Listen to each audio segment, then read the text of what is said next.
News Review now. I'm joined this morning, pleased to say, by author and broadcaster Emma Wharf and broadcaster and political journalist Katrina Stewart. Thank you so much both for joining us this morning. We're going to kick off the front page of the Times. Many, obviously, of the papers covering the protests and the asylum hotel protests.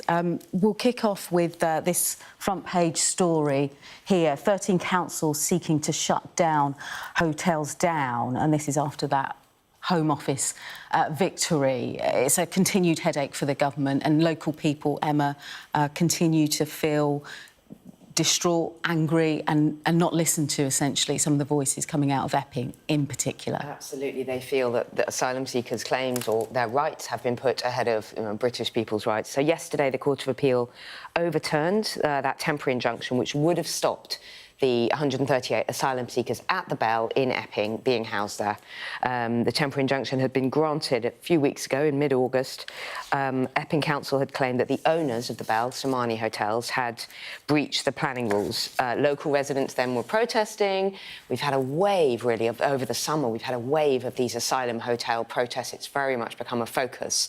And Nigel Farage's Reform has been saying that this judgment means that illegal migrants have more rights than the British people. He says the government had used the ECHR against the people of Epping. And as you say, it's just become this kind of the people against the asylum seekers, the Home Office, or apparently appealing against the injunction, putting asylum seekers first. So it's a really difficult situation. The Home Office have been defending themselves, saying, well, we do want to, end the use of asylum hotels, but we want to do it in an orderly way. We want to do it in a managed way. We want to do it by, I think they say, 2029. We don't want this kind of wave of councils and protests and all of that happening around the country.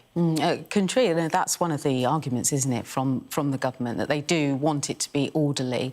They don't want the people, the men that are in that hotel, in particular in the Bell Hotel, for them to be moved around. And that's a central issue, isn't it? The government saying they want to close down these hotels by the end of Parliament, and that's a pledge, and they've put a line in the sand over that, haven't they, in terms of their pledge? Yes, and one of the problems with this is that the anger around it is leading to a lot of misinformation, and a lot of that is very deliberate. So Nigel Farage is mixing up asylum seekers with irregular migrants. In this case, asylum seekers are not illegal migrants. The legislation that says that they have to be housed is not the ECHR. It's British legislation from 1999 that is designed to stop people rough sleeping. And that's the key question. What do people want done instead of the migrant hotels?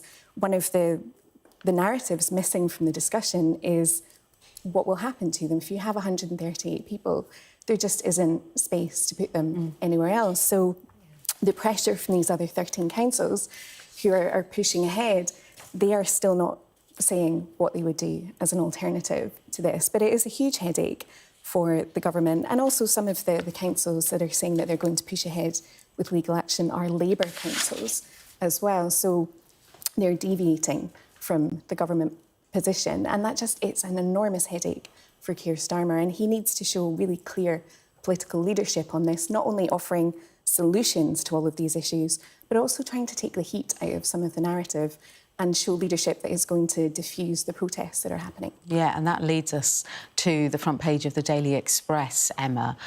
Government should hang their heads in shame, because it's not only people saying, actually, what is the narrative here? What is the plan from Labour? Campaigners also... And I think it's a valid question. What is the plan? I think there has been a lack of leadership. I think there has been a lack of direction from the very top.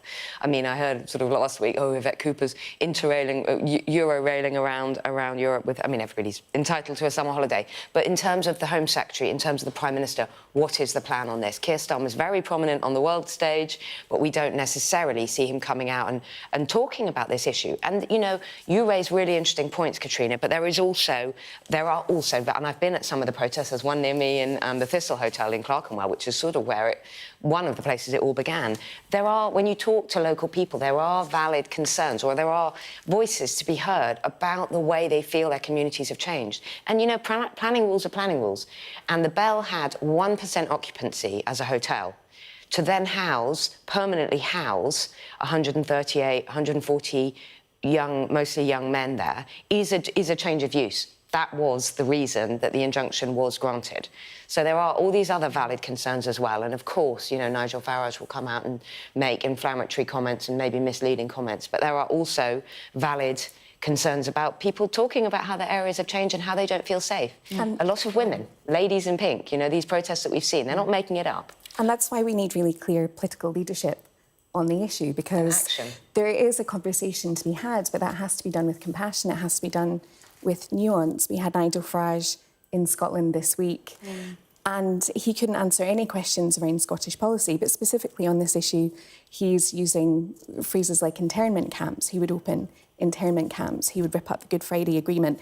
He's offering very extreme but immediate solutions to these issues, whereas the government is asking people for patience, and people don't have patience. And this has been the issue with Keir Starmer's government since it took power, is that they need time to sort out many of the very sort of practical bread and butter issues that are inflaming the reasons that people are unhappy, that they are frustrated. And there isn't time because people just want immediate action now. And that's the one thing that the government say they need. Give us time, give us this Parliament to deal with the appeals and the processing. What is the plan? That's their argument. Where are they the going front to move page people to? of The Sun has the other side of the argument, has the voice of the people, I suppose, saying fury as the government win this asylum to keep it open.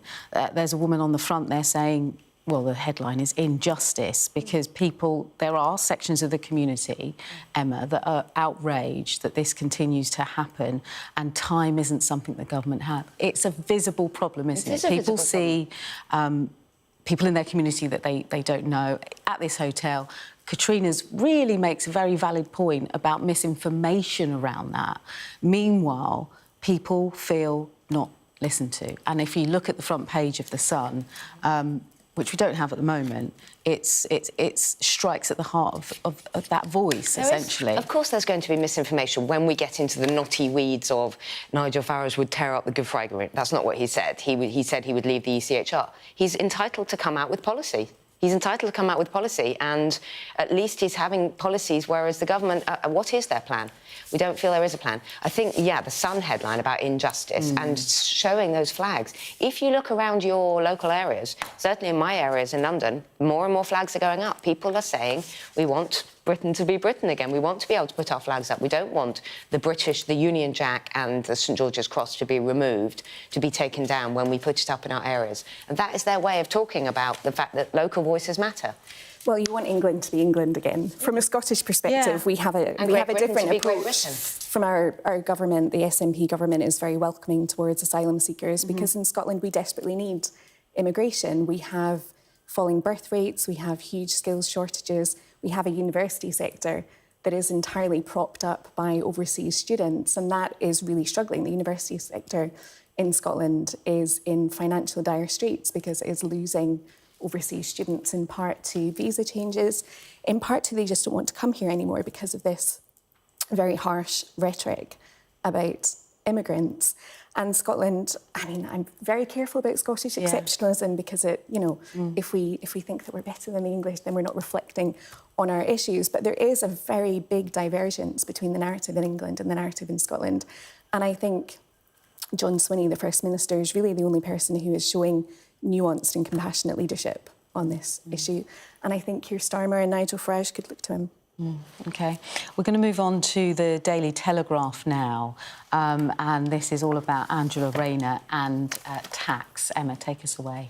Yeah, so Angela Rayner, the Deputy Prime Minister, is facing a sort of ethics investigation over whether she's paid the correct tax on her various properties. So she has her Grace and Favour apartment where she apparently lives during the week in London, funded by the taxpayer. She then has her constituency home in Greater Manchester, a family home, and she then has also recently bought this luxury beachfront apartment, whatever we want to call it, down in Hove, near Brighton.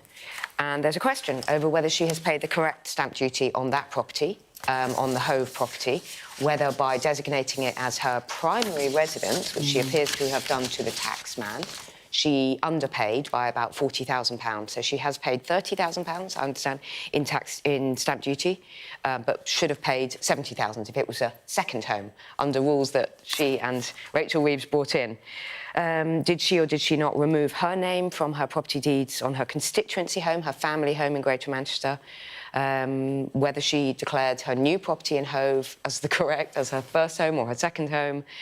And then, as I say, living during the week in her Grace and Favour apartment in London. So I think, you know, this is all about transparency. Of course, there are allegations of sleaze, of tax dodging, all of that.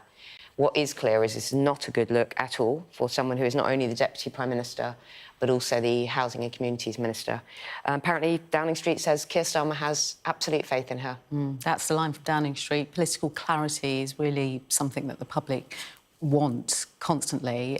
What's your take, Katrina?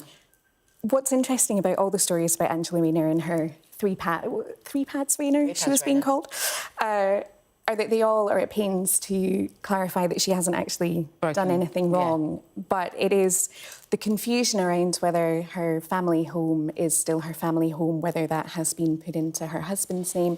She is famously private about that aspect of her life, and she doesn't want to, at the moment, come out and set the record straight. But I think she is going to have to do that because the papers are after her on this issue. There are questions about transparency. Sleaze is in the Daily Telegraph headline, and certainly at this stage, when the government has so many other things to be trying to tackle, they don't want the Deputy Prime Minister on the front of papers with the word sleaze attached to her name. So I think some clarity from Angela Rayner is the next step forward, but she does seem to be following the rules. Yeah, there's no sense that she's broken any rules. The optics, perhaps, is something that people will want to have answers to and cleared up. I mean, it's been Parliament recess, but it hasn't felt like that, has it, this summer at all? No. The news has not stopped. It's not the silly season anymore, is it?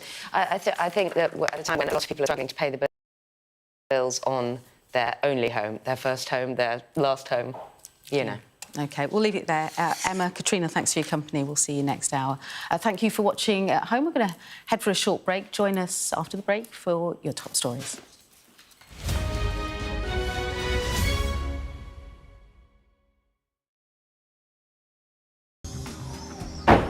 Hear that